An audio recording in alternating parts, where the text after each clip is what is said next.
Bonjour et bienvenue sur cette nouvelle vidéo. Donc si vous nous joignez, c'est que vous avez déjà les bases en comptabilité générale, comptabilité financière et que vous souhaitez approfondir. On se retrouve donc en comptabilité approfondie et on va traiter de l'évaluation des immobilisations corporelles et incorporelles à l'entrée, c'est-à-dire lorsque on va faire rentrer dans le bilan ces immobilisations corporelles incorporelles. Voici le plan que je vous propose dans cette vidéo. Nous reviendrons sur les principes d'évaluation et de comptabilisation d'un actif. Qu'est-ce qu'un actif et qu'est-ce qu'une immobilisation? Nous traiterons ensuite donc de la valeur d'entrée des immobilisations acquises à titre onéreux, des immobilisations acquises à titre gracieux, échangées ou apportées, et enfin de la valeur d'entrée des immobilisations produites.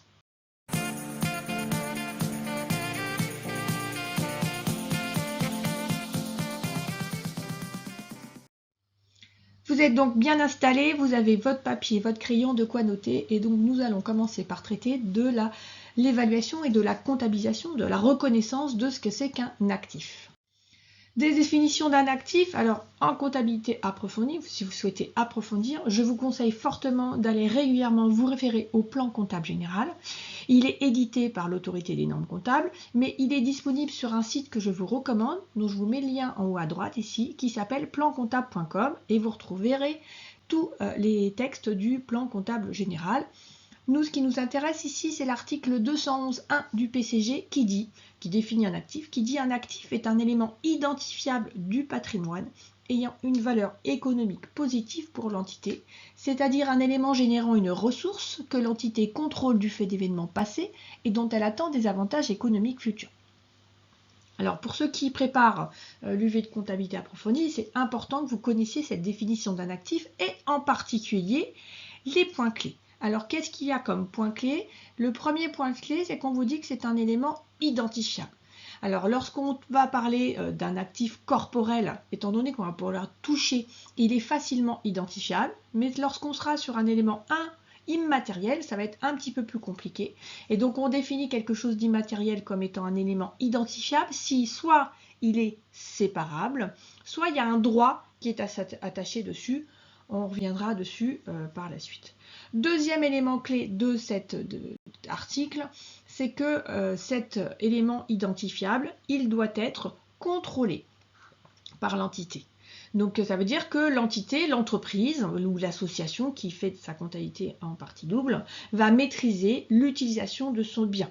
Elle va en faire ce qu'elle a envie. Et enfin, dernière caractéristique, c'est que ça va donner des avantages économiques futurs. Avec ces trois points clés, vous allez pouvoir identifier lorsque vous aurez une facture si on est en présence d'un actif ou pas. Quels sont grosso modo les actifs concernés? Nous avons donc les immobilisations, les stocks, les créances et les charges constatées d'avance. Maintenant, si on précise un petit peu, qu'est-ce qu'une immobilisation? Encore une fois, on va se reporter au plan comptable général. Le plan comptable général définit une immobilisation corporelle dans l'article 211.6 en disant c'est un actif physique détenu, soit pour être utilisé dans la production ou la fourniture de biens et services, soit pour être loué, soit à des fins de gestion interne. Et ce qui va être important, c'est qu'elle attend qu'il soit utilisé au-delà de l'exercice en cours. Il précise aussi la définition d'une immobilisation incorporelle, et là c'est l'article 211.5. C'est un actif non monétaire sans substance physique, Et on a dit qu'il devait être identifiable. Et donc là, on retrouve ce que je vous ai donné comme argument tout à l'heure. Soit c'est séparable, soit c'est le résultat d'un droit. Les points clés donc à retenir, c'est que d'une part, ça doit être utilisé au-delà de l'exercice en cours. En fait, il ne faut pas que ce soit quelque chose qui soit consommé dès le premier usage. Il va être utilisé plusieurs fois. Et comme il fallait fixer un petit peu une limite, ce n'est pas le nombre de fois qui est utilisé, mais la durée. Donc si on utilise plus d'un exercice, c'est que ça rentre dans la catégorie d'une immobilisation. Et puis, cet élément, il va falloir qu'on le valorise. Donc, si on est capable de l'évaluer de façon fiable, on pourra considérer que c'est une immobilisation soit corporelle, soit incorporelle, en fonction de la nature physique ou sans substance physique. Ce qui va être important, c'est donc de dissocier si on a en face de nous une immobilisation ou une charge. Le principe de base, c'est j'ai une facture et donc lorsque j'ai une facture, je serai en présence d'une immobilisation si j'ai bien l'intention de l'utiliser au-delà d'un exercice comptable, au-delà d'une fois, si on a dit ça me rapporte des avantages économiques futurs et si je peux le valoriser de façon fiable. Ce raisonnement-là, vous devez l'avoir lorsque c'est la première facture, lorsque vous achetez un bien. Et puis parfois, nous avons des immobilisations qu'on va rénover, où on aura des nouvelles factures, on va refaire on va changer une pièce, on va changer la peinture, on va rénover une partie. Et donc à ce moment-là aussi, il faudra se poser ce même type de questions. Dans un certain nombre de cas, on va, lors des factures suivantes, aussi être en présence d'immobilisation. En particulier, si vous rénovez un immeuble et que ça augmente la valeur de l'immeuble, donc si on rénove une immobilisation et que ça augmente la valeur de l'immobilisation, eh bien, les dépenses consacrées seront considérées comme une immobilisation.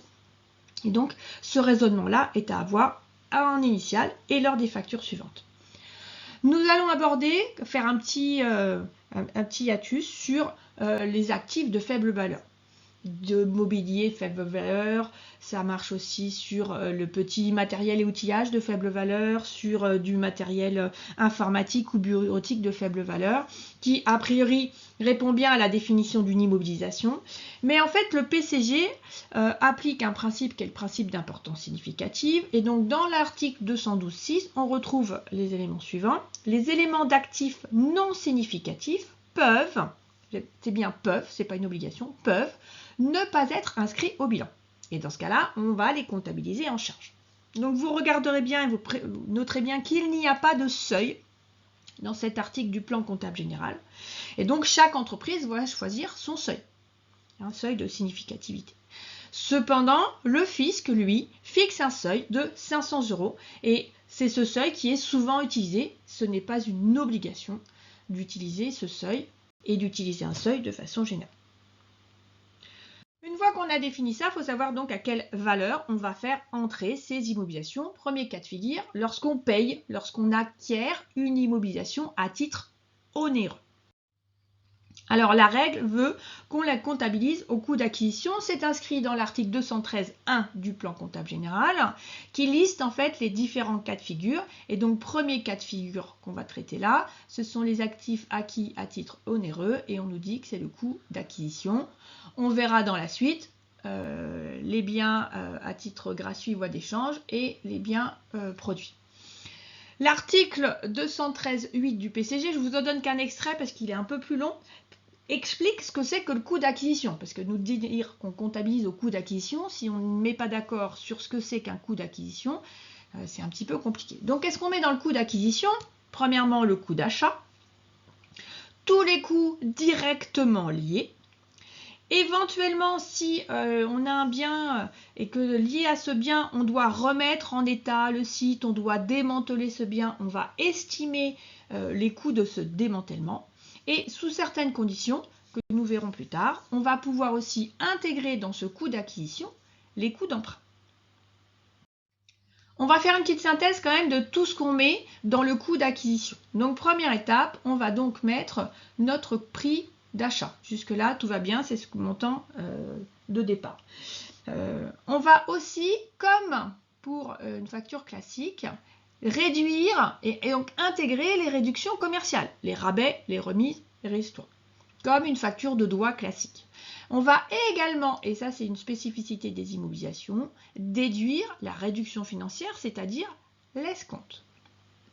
On va rajouter cette fois-ci les droits de douane. On va rajouter les taxes non récupérables.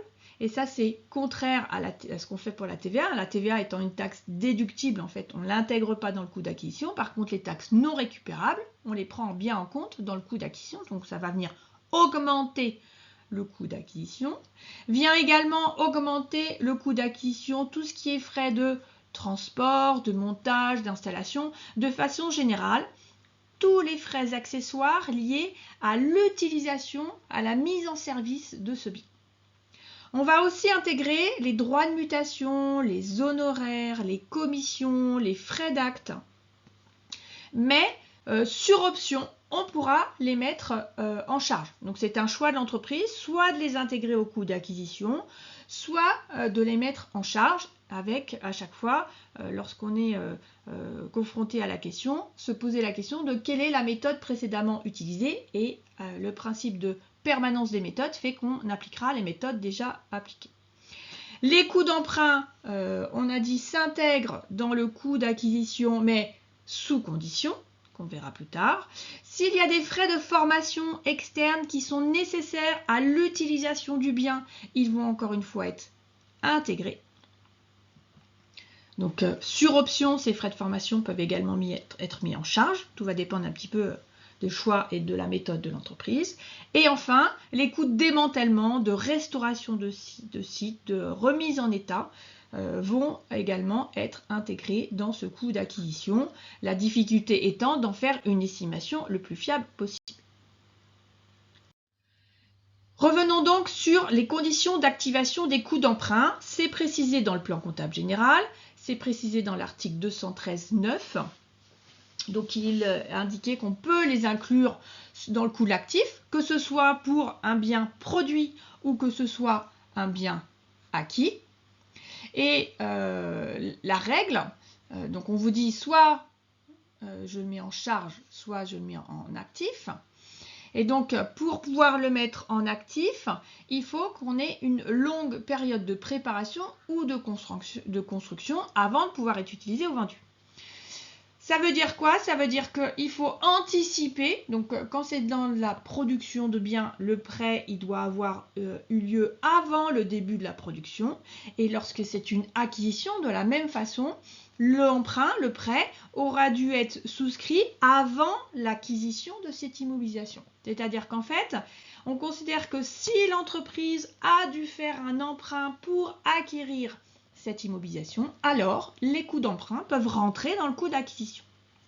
Maintenant, dans l'entreprise, ce n'est pas toujours aussi clair que ça, dans le sens où je peux, cas de figure simple, mettre en place un emprunt spécifique. Donc je sais que je veux acheter une immobilisation avec un coût important et je vais emprunter pour faire l'acquisition de cette immobilisation. Et dans ce cas-là, les charges d'intérêt seront intégrables au coût d'acquisition en prenant la période concernée.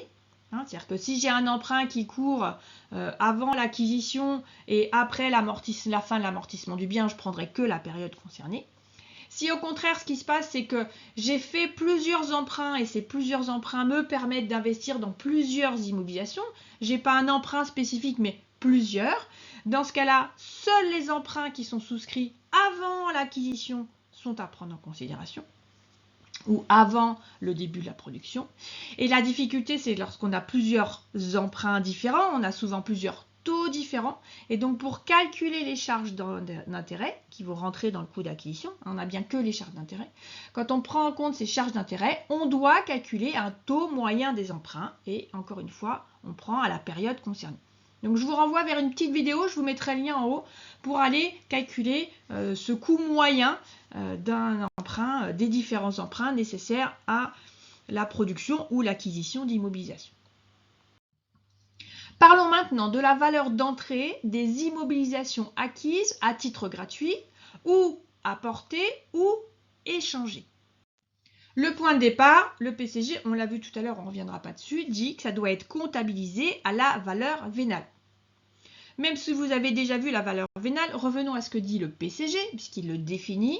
Et donc le PCG dit, la valeur vénale, c'est le montant qui pourrait être obtenu à la date de clôture si on vendait ce bien dans une transaction à des conditions normales de sortie. Donc j'ai décidé de le vendre, combien il voudrait. Je ne le fais pas, mais l'idée en fait c'est de se rapprocher de la valeur de marché. Donc pas trop de difficultés s'il existe un marché, s'il n'en existe pas, mais c'est un petit peu plus compliqué, il faut trouver des références de produits similaires ou de ventes qui ont eu lieu au même moment. Je voulais insister un tout petit peu sur la difficulté de la comptabilisation de ces biens. Je vous rappelle que lorsqu'on comptabilise en partie double, on est en double parce qu'on a un échange et que cet échange donne lieu à un flux entrant et un flux sortant. Or, lorsqu'on a un apport, en échange de cet apport, j'ai du capital. Lorsque j'ai un échange, j'ai bien un bien ou un service, quelque chose d'autre en échange. Lorsque j'ai un don, eh bien, on n'a rien en échange. Donc, comptablement, on va considérer que la contrepartie de ce don est un produit exceptionnel. Et donc, ça nous donne l'écriture suivante. On va donc faire rentrer l'immobilisation qui est donnée pour la valeur vénale. Et en contrepartie, on va créditer un produit exceptionnel. Alors, vous savez que dans les catégories de classe, quand on a un 8, en fait, c'est la catégorie divers. Donc là, on est vraiment en produit exceptionnel divers pour évidemment la même valeur. Dernier cas de figure qu'on va voir, c'est la valorisation des immobilisations produites. Il faut savoir qu'un certain nombre d'entreprises, lorsqu'elles possèdent évidemment les compétences, vont utiliser leurs propres compétences pour produire des outils de production de leur propre entreprise. Le plan comptable général, on l'a vu rapidement tout à l'heure, va considérer qu'on doit comptabiliser ces immobilisations produites au coût de production. C'est indiqué en particulier la nature, la consistance, on va dire, du coût de production dans l'article 213.15. On ne va pas trop insister dessus. Je vous invite surtout à vous référer à votre cours de calcul de coût. Méthode des centres d'analyse ou méthode ABC, le reste vient le même, où vous faites des petits tableaux, où vous calculez grosso modo le coût d'achat, les charges directes, les charges indirectes et vous en déduisez le coût de production.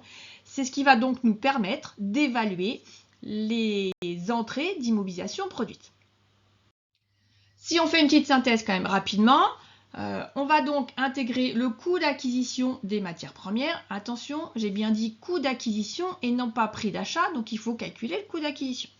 On va y rajouter les charges directes de production, les charges indirectes variables de production, les charges indirectes fixes de production, mais attention, on va prendre en compte la sous-activité, donc on ne prend pas la quote-part de sous-activité, c'est-à-dire qu'il y a plus de charges fixes, il y a une sous-activité, on ne l'intègre pas dans ce coût de production. Tout ce qui est frais de transport, d'installation, de montage, de mise en service, on va également le prendre en considération. Si on a fait un emprunt pour financer la production de cette immobilisation, on va intégrer les coûts d'emprunt. Donc comme on l'a vu précédemment, c'est sous condition. Et enfin, si, encore une fois, notre immobilisation va donner lieu à démantèlement, restauration, il va falloir faire une estimation et intégrer également ces coûts de démantèlement et de restauration de site. Je vous invite maintenant à laisser un petit pouce si vous avez apprécié, à activer la petite cloche pour recevoir les prochaines vidéos en vous abonnant à ma chaîne. Je vous mets les liens vers les vidéos qui vont compléter celle-ci et je vous souhaite surtout un bon apprentissage.